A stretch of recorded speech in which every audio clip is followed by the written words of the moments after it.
کہ جن لوگوں کو وہ سپورٹ کر رہے ہیں اور جو چیز وہ کر رہے ہیں پاکستان میں لوگ اس سے متفق نہیں ہیں. تو ایکچولی یہ ایک چارج شیٹ ہے جو عمران خان صاحب نے پاکستان کے آرمی چیف کو بتائی ہے کہ جناب یہ چیزیں آپ کر رہے ہیں، یہ چیزیں آپ نہ کریں، بند کریں یہ کام. اچھا، ایک تو عمران خان صاحب کی جانب سے یہ چارج شیٹ ہے اور یہ پیغام صرف پاکستان کے آرمی چیف کے لیے نہیں ہے، پوری آرمی کے لیے، اسی لیے اس کو پبلک بھی کیا گیا ہے. دوسری جانب سے کچھ لوگ یہ پروپیگنڈا کر رہے ہیں کہ عمران خان نے منتیں اور ترلے شروع کر دیے. میں نے لیٹر آپ کے سامنے پڑھا ہے، اس میں کہاں ہے منت اور ترلا؟ ایک بندہ کہہ رہا ہے جناب آپ نے یہ بھی غلط کیا، یہ بھی غلط کیا، یہ بھی غلط کیا، یہ بھی غلط کیا، یہ بھی غلط کیا. 6 چیزیں غلط بتا کے وہ نصیحت کر رہا ہے کہ اب نہ کرنا، بعد آ جائیں تاکہ معاملہ ٹھیک ہو جائے. اس میں منت کہاں ہے تو ترلا کہاں ہے؟ کوئی بتائے مجھے.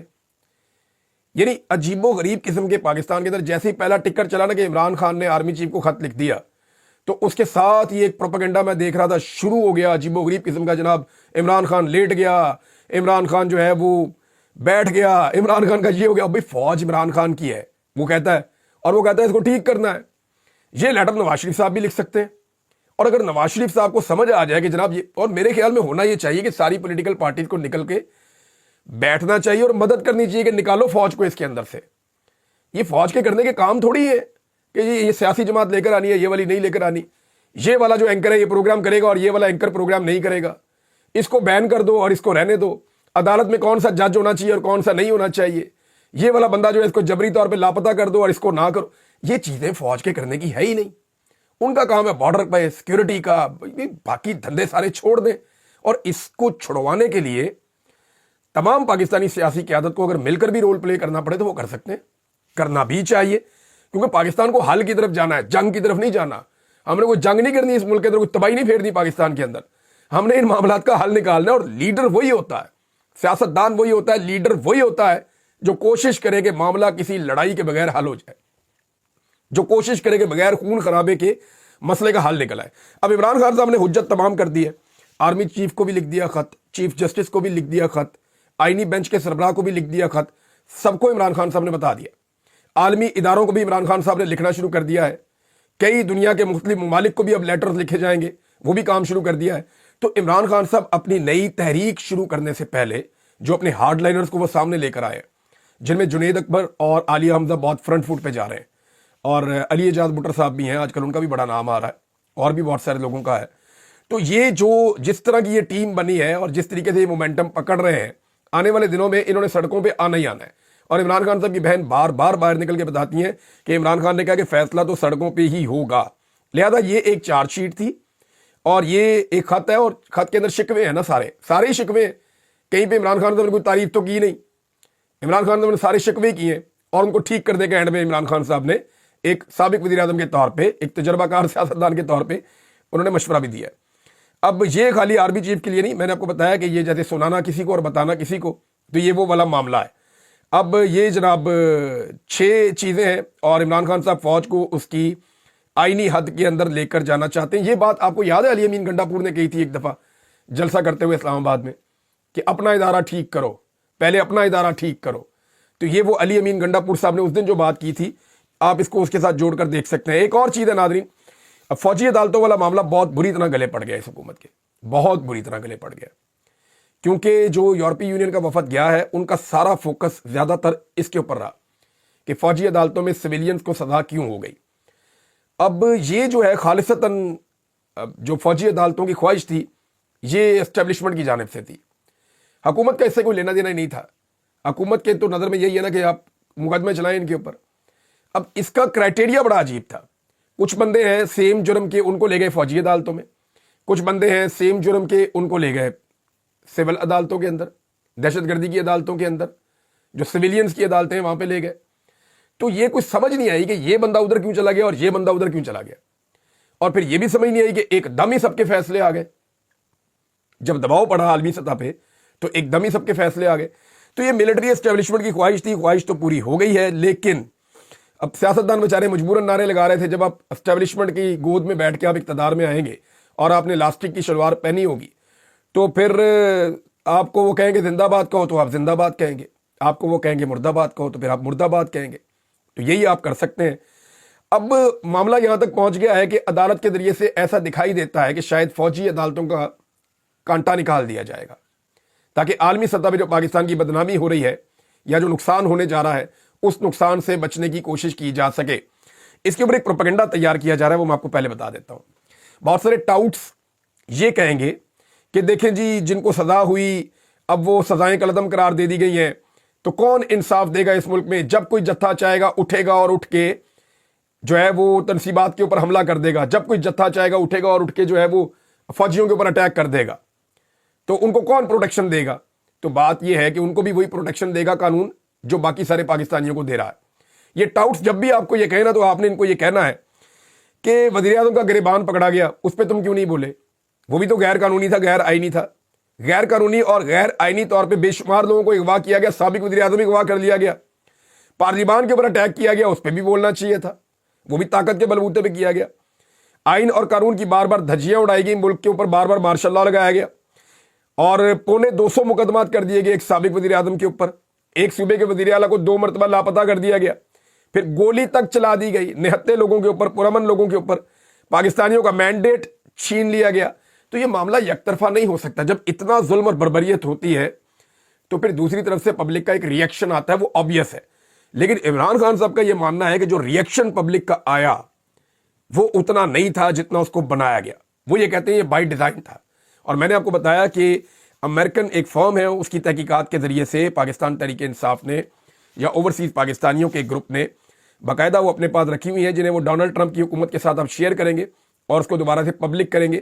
اور ان تحقیقات کے مطابق ان کے پاس ثبوت موجود ہے کہ یہ 9 مئی کے بارے میں وہ یہ کہتے ہیں کہ یہ بائی ڈیزائن تھا، تحریک انصاف کو ٹریپ کیا گیا اس سارے معاملے کے اندر.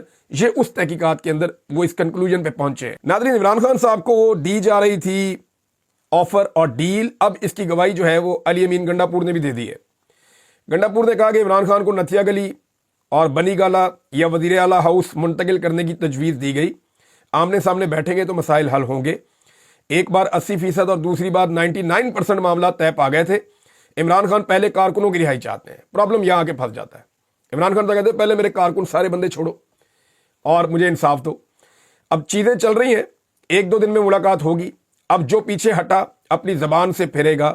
یہ اسٹیٹمنٹ علی امین گنڈا پور صاحب نے دیا ہے. وکلا نے ناظرین احتجاج کیا کل کے دن میں اور بھرپور احتجاج کیا. اسلام آباد ہائی کورٹ میں عدالتوں میں پیش نہیں ہوئے، لیکن نئے ججز نے اپنے کیسز شروع کر دیے ہیں سننا.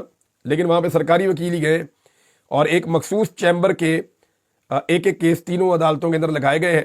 اور یہ خبر دی ہے مطیع اللہ جان صاحب نے. تو آپ سمجھ جائیں چیزیں کس طرف جا رہی ہیں. شعیب شاہین صاحب کا اسٹیٹمنٹ جو ہے وہ بڑا سخت ہے. میں چاہتا ہوں کہ وہ اسٹیٹمنٹ میں آپ کو بتاؤں. شعیب شاہین صاحب نے کہا کہ میں جرنیلوں کو کہتا ہوں کہ اس جنت جیسے ملک کو تباہ نہ کرو. تم نے ریٹائرمنٹ کے بعد کسی اور ملک میں اپنی جنت ڈھونڈنا ہوتی ہے، لیکن 25 کروڑ عوام کی یہ جنت ہے اور اس جنت کو تباہ نہ کرو، نظام انصاف کو تباہ نہ کرو. یہ جناب ایڈوکیٹ شعیب شاہین صاحب کہہ رہے ہیں. پاکستان تحریک انصاف کے فارم 45 کے مطابق تو یہ MNA ہے، لیکن ان کو الیکشن زبردستی ہرایا گیا اور گناہ ان کا صرف اتنا تھا کہ یہ پاکستان تحریک انصاف کے رکن تھے. ایک اور خبر ناظرین، عالیہ حمزہ صاحبہ نے اسٹیٹمنٹ دیا ہے. میں بڑے عرصے سے آپ کو یہ بات کہہ رہا ہوں کہ عمران خان صاحب جب ٹویٹ کرتے ہیں ان کی پارٹی کے لوگ اس کو ری ٹویٹ ہی نہیں کرتے. اور یعنی بہت بڑی تعداد میں یہ کہوں کہ اکثریت جو ہے وہ MPs کی، MNAs کی، سینیٹرز کی، جن کے اکاؤنٹس کی ریچ اچھی خاصی ہے. اور ان تمام لوگوں کے جو اکاؤنٹس کی ریچ ہے جو اچھی خاصی ہے وہ صرف اس لیے ہے کہ وہ عمران خان کے ساتھی ہیں. لوگ عمران خان کی وجہ سے ان کو عزت دیتے ہیں، ان کے بیانیے کی وجہ سے عزت دیتے ہیں. وہ لوگ عمران خان صاحب کے بیانیے کا بوجھ اٹھانے کو تیار نہیں ہیں اور وہ ٹویٹ کو بھی ری ٹویٹ نہیں کرتے. اس پہ عالیہ حمزہ صاحبہ نے ایک رد عمل دیا ہے. میں اسپیسیفکلی وہی بات بتا دیتا ہوں. انہوں نے کہا اگر کوئی سابق وزیر اعظم عمران خان صاحب کی بات، ٹویٹ اور احتجاج کا بوجھ نہیں اٹھا سکتا تو وہ اس وقت الگ ہو جائے اور ورکرز کو سامنے آنے دے. انہوں نے کہا آگے وہی جائے گا جو عمران خان صاحب کے بیانیے کے ساتھ چلے گا اور عمران خان صاحب کے بیانیے کا بوجھ اٹھائے گا. جیسا کہ آپ کو یاد ہوگا آدم سواتی صاحب، کتنی مار کھائی آدم سواتی نے، کتنا ظلم کیا، ان کی ویڈیوز تک بنا لی. بزرگ آدمی کو ان کے کپڑے اتارے گئے، انہیں مارا گیا، انہیں رسوا کیا گیا، لیکن وہ آدمی پوری طاقت کے ساتھ عمران خان کے ساتھ کھڑا رہا اور ابھی بھی کئی مہینوں سے ان کو جو ہے وہ جیل میں رکھا ہوا تھا. کل رات کو ان کی رہائی ہوئی ہے جیل سے اور کارکنوں کے ساتھ وہ جا رہے تھے. ان کی حالت بھی کافی خراب ہے، ان کا ٹریٹمنٹ بھی جو ہے وہ دوران قید ہی ہوا ہے. تو یہ اس ملک کے نظام نے کیا ہے ان لوگوں کے ساتھ جو سیاسی وابستگی میں اپنے لیڈر کے ساتھ وفاداری دکھاتے ہیں. اتنا ظلم تو کبھی سنا بھی نہیں تھا جتنا ظلم پاکستان تحریک انصاف کے خلاف ہو گیا ہے۔ ناظرین، کچھ اور خبریں ہیں آپ کے ساتھ اگلے ویلاگ میں بعد میں شیئر کریں گے، ڈیولپمنٹس تو بہت ساری ہو رہی ہیں، لیکن عمران خان صاحب کے خط کے حوالے سے میں جاتے جاتے ایک بات آپ کو کہہ دوں کہ ابھی آپ کو 2-4 دن میں پتہ چل جائے گا کہ ایکچولی عمران خان صاحب کی پالیسی کیا ہے اور وہ کہتے کیا اور وہ کرنا کیا چاہتے ہیں۔ یہ عمران خان صاحب نے ایک اور حجت تمام کی ہے، اور یہ آرمی چیف کو نہیں، انہوں نے پوری فوج کو ایک پیغام دیا ہے، اور یہ عمران خان صاحب نے ایک چارج شیٹ لکھ دی ہے پاکستان کی فوج کے بارے میں، اور آخر میں نصیحت بھی کر دی ہے کہ یہ کر لیں گے تو معاملہ ٹھیک ہو جائے گا۔ تو یہ اس کا کنکلوژن ہے۔ اب تک کے لیے اتنا ہی، اپنا خیال رکھیے گا، اپنے اس چینل کا بھی۔ اللہ حافظ۔